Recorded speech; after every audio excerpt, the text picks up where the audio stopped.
Was rummaging through some of my photographs and I found these, which is probably worth sharing. They're of a painting that I did a while ago. Didn't make a film of it being formed up like I did with the Viking.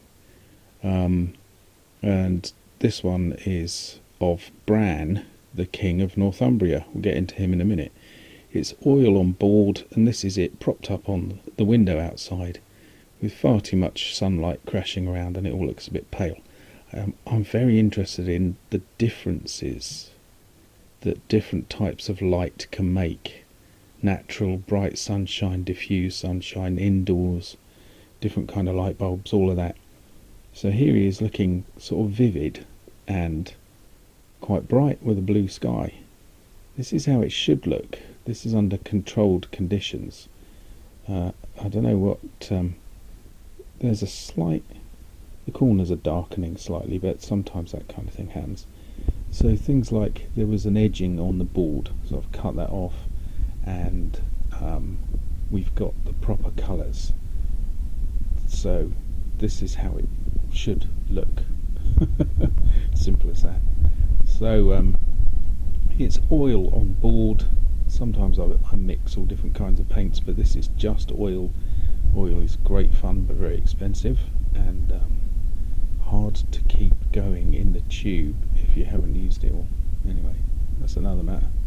And this is of a chap who various king's lists or pedigrees say was king of Northumbria towards the end of the 400s for a couple of decades. He managed to live into his ripe old age.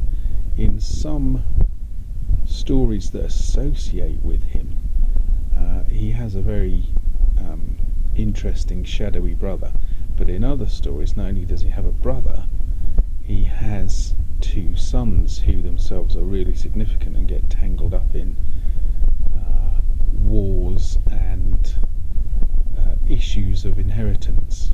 So there they are in the background. So we're in what's called the Dark Ages. We are in around what's called the Arthurian period.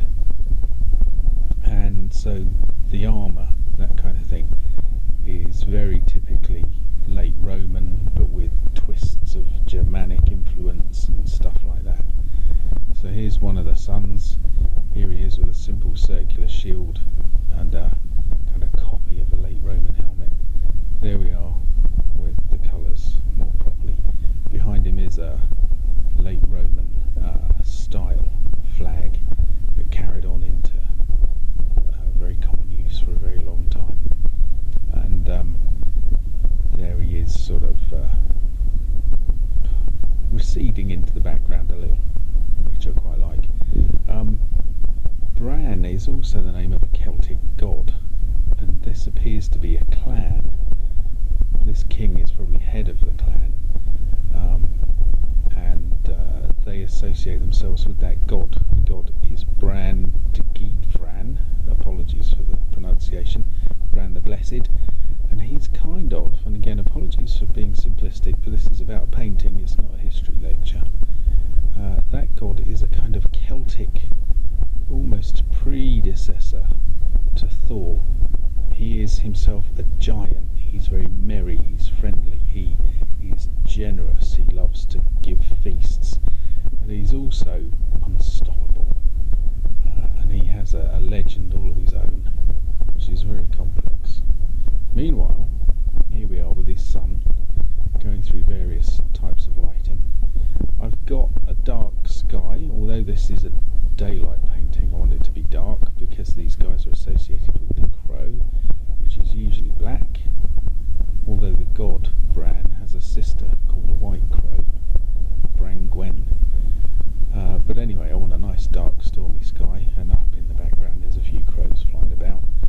On the king's shield there is a Celtic-esque couple of crows in kind of gold, sort of bolted or riveted on metalwork.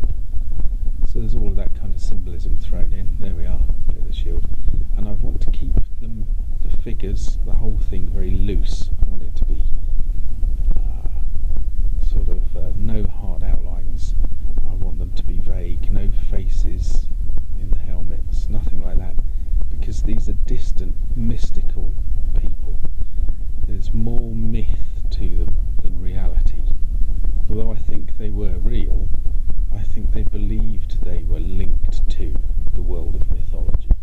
I think they themselves believed that they lived in a half world, half real, half myth. Anyway, back to the painting. I'm now mucking around with different filters you can put on, because it reveals all sorts. And the great thing about electronic photography is you don't ever damage the original, so you can muck around like this as much as you want, which is great fun. It gives me a painting that I don't recognise at times. So there's this one with sort of the detail filter cranked up a little, and a little bit of colour soaked out, which is quite fun. So it means if I'm going to do talks and things, or if I do a little film again about history stuff, I can vary the filter to give different appearances. So if I'm talking about the real world, I can stick with the hard painting. If I'm talking about the mythological side, I can crank up the filters. It's great fun. You learn a lot about your own style as well. Anyway, there we are, back to the basic painting. So here are these guys coming out of myth as much as coming out of the darkness, through the real world of sort of